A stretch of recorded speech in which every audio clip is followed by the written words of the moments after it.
மகாலட்சுமி போட்டிருக்கீங்கல்ல, குழந்தை அழகா லட்சணமா இருக்காங்க. ரொம்ப அழகா இருக்கு.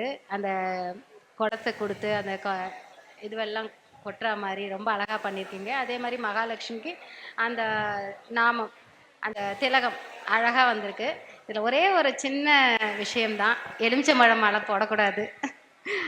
ஏன்னா பராசக்தி அவங்களுக்கெல்லாம் போடலாம், மகாலட்சுமிக்கு எலுமிச்சம்பழம் மாலை போட மாட்டாங்க.